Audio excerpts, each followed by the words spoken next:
స్నేహితులారా, ఈ సమయాన్ని బట్టి దేవునికి వందనాలు తెలియజేస్తూ ఉన్నాను. ప్రేమపూర్వకముగా మిమ్మల్ని అందరినీ వాక్య ధ్యానంలోనికి ఆహ్వానిస్తూ ఉన్నాను. పాపములను కప్పును అనే ఆలోచనను మీతో కూడా పంచుకోవడానికి ఇష్టపడుతూ ఉన్నాను కనుక దేవుని యొక్క వాక్యమును మీరు ముగింపు వరకు ఆలకించాలని మీ కుటుంబ సభ్యులతోనూ తోటి విశ్వాసులతోనూ ఈ వీడియో షేర్ చేసుకోవాలని మీ ప్రార్థన మనవులు ఎట్టివైనను కామెంట్స్ రూపంలో కానీ ఫోన్ కాల్ ద్వారా కానీ తెలియజేయండి. నమ్మకంగా మీ కొరకు ప్రార్థిస్తాము. ఈ వీడియో మీ ఆధ్యాత్మిక జీవితములకు ఉపయోగకరంగా ఉంది అని మీకు అనిపిస్తే దయచేసి ఈ ఛానల్ను సబ్స్క్రైబ్ చేసుకునవలసినదిగా మనవి చేస్తూ ఉన్నాను. లేఖనము స్నేహితులారా, ప్రేమ అనేక పాపములను కప్పును. ప్రేమ అనేక పాపములను కప్పును. ఈరోజు ఇతరులు మన పట్ల జరిగించినటువంటి ఆయాసకరమైన కార్యములను, తప్పిదములను మనము జ్ఞాపకం ఉంచుకొని ఇతరుల పట్ల ఆయాసముతో, అసూయ, ద్వేషములతో జీవించేటటువంటి వారంగా ఉన్నాం. అదే రీతిగా ఇతరులు వారి పట్ల మనం ఎప్పుడైతే తప్పిదము చేసి ఉన్నామో, నష్టము జరిగించి ఉన్నామో, వారు కూడా మన తప్పిదములను లేక మన యొక్క క్రియలను జ్ఞాపకం చేసుకొని వారు మన పట్ల అసూయ, ద్వేషములతో జీవించేటటువంటి వారుగా ఉన్నారు. ఇలాంటి తరుణంలో స్నేహితులారా, మనమందరము దేవుని అందు విశ్వాసం ఉంచినటువంటి వారం కదా. దేవుడు ఏమై ఉన్నాడు అని మనము ఆలోచించగలిగితే దేవుడు ప్రేమయై ఉన్నాడు. ప్రేమయే దేవుడై ఉన్నాడు. దేవుడు ప్రేమ స్వరూపి అనే లేఖనము మనకు జ్ఞాపకం చేస్తూ ఉన్నది. దేవుని యొక్క ప్రేమ యేసు క్రీస్తునందు కలువరి సిలువలో మనము నిస్వార్థమైనటువంటి త్యాగపూరితమైనటువంటి ప్రేమను గ్రహించగలుగుతాం. ఆయన మానవులలో తప్పిదం ఉండినప్పుడు, అవిధేయత ఉండినప్పుడు, మానవులు చాలా వికృతమైనటువంటి చేష్టలతో, క్రియలతో జీవించుచు ఉన్నప్పుడు వారిలో మంచితనం ఉంది అని కాదు, కానీ వారిని విమోచించాలి అనే ఆలోచనతో కలువరి సిలువ యందు తన ప్రేమను వ్యక్తపరచినటువంటి వాడుగా ఉండినాడు. అంటే మానవులను హక్కున చేర్చుకోవడానికి, క్షమించడానికి ఆయన సిద్ధంగా ఉన్నటువంటి దేవుడు. దీనిలో ఉన్నటువంటి భావం ఏంటంటే ఆయన మానవుల పట్ల తన ప్రేమను వ్యక్తపరచుచున్నటువంటి దేవుడుగా ఉన్నాడు. ఈరోజు విశ్వాసులందరికీ ఇవ్వబడినటువంటి ఆదేశము ఏమిటంటే, యేసు ప్రభు మిమ్మల్ని ఏ రీతిగా క్షమించినాడు అంటే అన్కండిషనల్గా, మనలో అవిధేయత ఉన్న, పాపమున్న, వికృతమైన చేష్టలున్న ఆయన మనలను ఏ రీతిగా ప్రేమించి క్షమించడానికి సిద్ధంగా ఉన్నాడో, మన పొరుగు వారిని సైతము మనం క్షమించడానికి, ప్రేమించడానికి సిద్ధంగా ఉండాలి అనే ఆలోచన మనకు ఆదేశము అందించుచు ఉన్నాడు. ఈ తరుణంలో ప్రేమ అనేక పాపములను కప్పును అనేటటువంటి మాట, ప్రేమ మన హృదయాలలో ఉంటే మనము ఇతరులలో ఉన్నటువంటి పాపములను లేక ఇతరులు మన పట్ల ఏ నష్టాన్ని, ఏ కష్టాన్ని, ఏ ఆయాసాన్ని, ఏ దుఃఖాన్ని, ఏ బాధ, నిందలు, అవమానాలు కలుగజేసినారో వాటన్నిటినీ మనము క్షమించేటటువంటి వారంగా ఉంటామని. అంటే ఈ మాట యొక్క అర్థం మీరు చూడండి, ప్రేమ అనేక పాపములను కప్పును అంటే ప్రేమ అనేది పాపమును ప్రోత్సాహపరుస్తుందని దీని అర్థం కాదు. ప్రేమ అనేది పాపాన్ని అంగీకరిస్తుంది అనేది దీని అర్థం కాదు.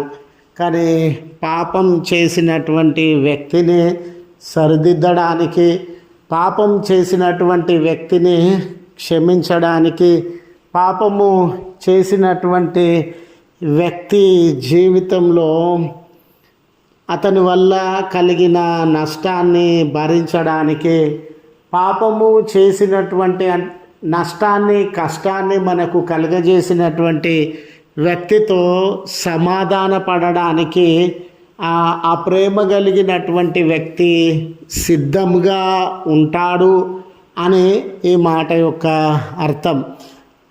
మన హృదయములు క్రీస్తు ప్రేమతో నింపబడినప్పుడు, మన మనసు క్రీస్తు ప్రేమతో నింపబడినప్పుడు పొరుగువారి జీవితంలో మనము తప్పిదములను వెతికేటటువంటి వారంగా కానీ, వారి యొక్క తప్పిదములను గుర్తుంచుకొని పగ తీర్చుకోవడానికి సమయాన్ని వెచ్చించేటటువంటి వారంగా కానీ ఉండకుండా, వారిని క్షమించే వారంగా, అంగీకరించే వారంగా, భరించే వారంగా, వారితో సమాధాన పడేటటువంటి వారంగా. ఈరోజు మన తప్పిదముల వల్ల కానివ్వండి, ఇతరుల తప్పిదముల వల్ల కానివ్వండి, సమాజం అనేది హింసతో నింపబడింది, అశాంతి అసమాధానములతో నింపబడింది, అసూయ ద్వేషములతో నింపబడింది, రక్తపాతంతో నింపబడింది. ఏ సమాజాన్ని మనము పరిగణలోనికి తీసుకున్నా, మన చుట్టూ ఉన్న ఏ సమూహాన్ని మనం పరిగణలోనికి తీసుకున్నా, ఉండవలసినటువంటి శాంతి కానీ, ఉండవలసినటువంటి సమాధానము, సహోదర భావము లేకుండా ఒకరి ఎడల ఒకరు అసూయ ద్వేషములు, పగ పన్నాగములతో జీవించేటటువంటి వారుగా ఉన్నారు. ఈ వికృతమైనటువంటి చర్య, ఈ వికృతమైనటువంటి వాతావరణము మనకు తెలియజేస్తూ ఉన్న సత్యము ఏమిటంటే, మనలో చాలామంది దేవుని ప్రేమ మన హృదయాలలో కలిగి జీవించడము లేదు. దేవుని ప్రేమ మన హృదయాలలో కలిగి జీవించకుండా ఒక వ్యక్తి యొక్క తప్పిదములను మనం క్షమించలేము, అతనితో సమాధాన పడడానికి మనము సిద్ధపడలేము. మోరోవర్, దేవుని ప్రేమకి మన జీవితంలో హృదయంలో స్థలం లేకుండా ఆయన కుమారులమని, ఆయన కుమార్తెలమని అంగీకరింపబడం. ఈరోజు నా హృదయంలో అయినా, మన అందరి హృదయాలలో అయినా నిజమే ఇతరుల పట్ల అసూయ, ద్వేషము, పగ, ఈర్ష్యలతో రగిలిపోయేటటువంటి వారంగా ఉన్నామా?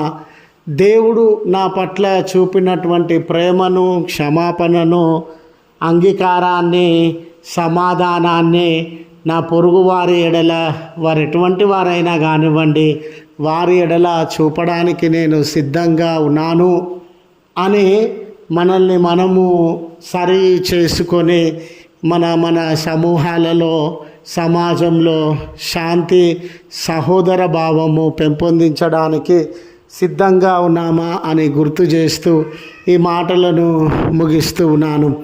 ప్రార్థించుదము. కృపగల తండ్రి, ప్రేమగల మా దేవ, మీ పరిశుద్ధ శ్రేష్టమైన నామమునకు కృతజ్ఞతలు చెల్లిస్తూ ఉన్నాం. ప్రేమ స్వరూపివైనటువంటి దేవుడవు, ప్రేమయే దేవుడుగా ఉన్నటువంటి దేవుడవయ్యా. మీ అమితమైనటువంటి ప్రేమ అది ఉన్నతమైనటువంటిదిగా, భరించేదిగా, క్షమించేదిగా, సమాధానము కలుగజేసేటటువంటిదిగా ఉండిందయ్యా. ఆ ప్రేమ మా ఎడల చూపి మాలో ఉన్న ఎన్నో బలహీనతలను, అవిధేయతలను మీరు క్షమించి సమాధానము మీతో కలిగి జీవించడానికి మార్గాన్ని తెరిచినటువంటి దేవుడవు.